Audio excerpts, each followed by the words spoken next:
జిల్లా కలెక్టర్ ఆదేశాల మేరకు మెదక్ జిల్లాలో బాల్య వివాహాల రహిత జిల్లాగా అన్ని శాఖల అధికారులను సమిష్టిగా తీర్చిదిద్దారని ICDS Medak project CDPO Venkataramanamma అన్నారు. మెదక్ జిల్లాలోని కొల్చార మండల పరిషత్ కార్యాలయ సమావేశ మందిరంలో సోమవారం మహిళా అభివృద్ధి శిశు సంక్షేమ శాఖ ఆధ్వర్యంలో బాల్య వివాహాల నిర్మూలన, పిల్లల అభివృద్ధిపై అధికారులకు అవగాహన సదస్సు నిర్వహించారు.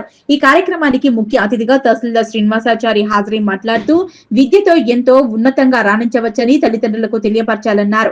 బాల్య వివాహాలు జరిపినట్లయితే చట్ట ప్రకారం శిక్ష అర్హులవుతారని తెలియజేశారు. తద్వారా బాల్య వివాహాలు అరికట్టవచ్చన్నారు.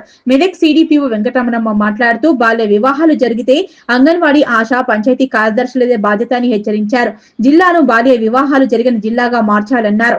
పిల్లలందరూ బడిలో ఉండాలన్నారు. పిల్లల చేత పనిచేయడం నేరమని తెలిపారు.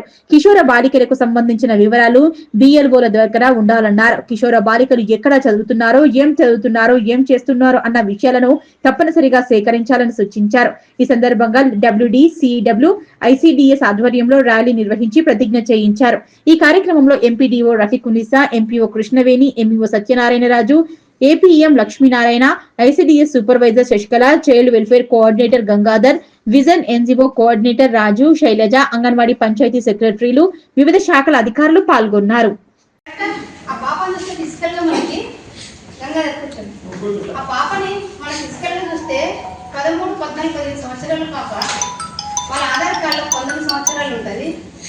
పెళ్లి పాపం పూజారికి ఏమాత్రం తెలుస్తుంది, వాళ్ళు ఎందుకు అడుగుతారు? ఈ పాప వయసు ఎంత అడుగుతారా? ఈరోజు తిథి ఏముంది, నక్షత్రం ఏముంది, ఈరోజు మంచిగా ముహూర్తం బాగుంది, పెళ్లి పెట్టేస్తారు. లాస్ట్కి ఆయన కూడా జైలుకి పోతారు. తర్వాత క్రిస్టియన్ వాళ్ళు కూడా ఫాదర్స్ ఎవరైతే ఉంటారో పాస్టర్స్ వాళ్ళు కూడా వెళ్ళిపోతారు. రకరకాలుగా ఇప్పుడు నెక్స్ట్ ప్రోగ్రామ్ ఏంటిదంటే జిల్లా స్థాయిలో ఏ రిలీజన్కి సంబంధించినటువంటి వాళ్ళు ఎవరైతే పెద్దలు ఉంటారో ఈ పెళ్ళిళ్ళు చేసేటువంటి వాళ్ళకి నెక్స్ట్ ఒక 3-4 డేస్లలో కలెక్టర్ సార్ ఒక మీటింగ్ ఏర్పాటు చేస్తున్నారు అందరికీ. దీనివల్ల ఏంటిదంటే బాల్య వివాహాలు జరగకుండా కాపాడాలి. ఇది ఫస్ట్ చైల్డ్ రైట్స్ చాలా ఉన్నాయి. ఒక్కొక్క మా వింగ్ నుంచి వచ్చిన వాళ్ళు మాట్లాడే వాళ్ళు చాలామంది ఉన్నారు. నెక్స్ట్ మేడం ఎంపీడీఓ మేడం కూడా సెక్షన్ చాలా పెద్ద సెక్షనే ఉంది. ఎంపీఓ మేడం తర్వాత ఎంఈఓ సార్ వాళ్ళ బాధ్యత ఏముంది? ఎక్కడైతే ఇందాక నేను చెప్పినట్టుగా స్కూల్ డ్రాప్అవుట్ ఎవరైతే ఉన్నారో వాళ్ళని ట్రేస్ అవుట్ చేసి వాళ్ళకి ఇంట్రెస్ట్ ఉన్నట్టయితే కనుక గవర్నమెంట్ స్కూల్స్, కాలేజెస్ ఉన్నాయి, హాస్టల్స్ ఉన్నాయి. అదేవిధంగా వాళ్ళు ఇంకేదైనా స్కిల్ డెవలప్మెంట్ యాక్టివిటీస్, టైలరింగ్ అయింది, చిన్న బేబీ టెస్ట్ చేసేమో శుభ్రలో ఉంది, తల్లి ఏమో సఖిలో ఉంది, వీళ్ళిద్దరు సేఫ్గా ఉన్నారు. మరి ఆ బాబుకు మాత్రం శిక్ష పడింది, జైల్లో ఉండిపోయినాడు. అంటే ఇలాంటివన్నీ అబ్బాయిలకు కూడా ఇటువంటి శిక్షలు పడకుండా ఉండాలంటే మనం సరైనటువంటి వయసులో మ్యారేజ్ చేసుకోవడానికి మనం ప్రతి గ్రామంలో ఈ అవగాహన సదస్సులు ఏర్పాటు చేయాలి. ఇంకొకటి, ఎక్కడైతే మనం ఎట్లయితే పిల్లల్ని గుర్తించాలి, స్కూల్ డ్రాప్అవుట్స్ ఉంటారు. స్కూల్ డ్రాప్అవుట్స్ ఏ విలేజ్ అయినా సరే స్కూల్ డ్రాప్అవుట్ అయింది అంటే అక్కడ ఖచ్చితంగా నెక్స్ట్ కార్యక్రమం ఏముంటుంది? పెళ్లి కార్యక్రమం ఉంటుంది. కాబట్టి ఆ విషయం పట్ల చుట్టుపక్కల ఎవరైతే స్కూల్ డ్రాప్అవుట్స్ ఉన్నారో సర్వే చేసుకోవాలి.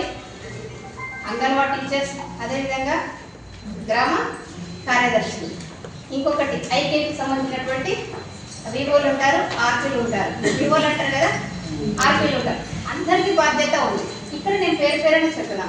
ఇక్కడ ఎంఈఓ సార్ ఉన్నారు, ఎంపీఓ ఉన్నారు, ఐసిడిఎస్ మేము. అనే పదం ఎందుకు వచ్చింది, ఎందుకు తీసుకొచ్చింది ప్రభుత్వం, ఎందుకు తీసుకొచ్చింది, దీని యొక్క ఉద్దేశం ఏంటి, చట్టాల గురించి అందరూ కూడా చెప్పడం జరిగింది. మరి చట్టాలు ప్రయోగం చేసుకోకుండా మనం ఏం చేయాలి, మన యొక్క ఎఫర్ట్స్ ఏ విధంగా ఉండాలి, చేసుకోకుండా సమాజాన్ని బాగు చేసుకోవచ్చు అనే దాని మీద నేను ఒక్క నుంచి మాట్లాడాను. ఆడపిల్లలకు 18 సంవత్సరాలు, మగపిల్లవాడికి 21 సంవత్సరాలు. ఈ సంవత్సరాలు దాటిన తర్వాత వివాహాలు చేసుకోవడానికి ప్రభుత్వము అనుమతిచ్చింది. మరి అంతకుముందు ఎందుకు ఇవ్వలేదు అనుమతి అనుకుంటే, పిల్లల యొక్క పుట్టినప్పటి నుంచి పిల్లలు మానసికంగా కానీ శారీరకంగా కానీ నేర్చుకునే వయస్సు 18 సంవత్సరాలు అనేది ప్రభుత్వం నిర్దేశించింది. అంటే పిల్లలను మనం చూస్తుంటాం, ఫస్ట్ పుట్టినప్పటి నుంచి సంవత్సరం విధంగా ఏ విధంగా ఉంటారు, 3 నుంచి 5. ఆ విధంగా పిల్లల బాల్యాన్ని మనం, ఎందుకంటే మనందరం కూడా తల్లిదండ్రులు కనుక పిల్లలతో ఆడుకుంటుంటాం కనుక ఆ పిల్లలందరూ కూడా పుట్టినప్పటి నుంచి 18 సంవత్సరాల వయసు వరకు వాళ్ళ యొక్క స్టేజెస్ను బట్టి నేర్చుకునే స్థితిలో ఉంటారు. మానసికంగా వాళ్ళు మంచి ఏది సమాజంలో, చెడు ఏది అనేది నేర్చుకునే స్థితిలో ఉంటారు. కనుక మన భారతదేశం అనేది ప్రతి ఆడపిల్లకు 18 సంవత్సరాలు పెట్టింది, అదే మగపిల్ల వారికి 20 సంవత్సరాలు పెట్టింది.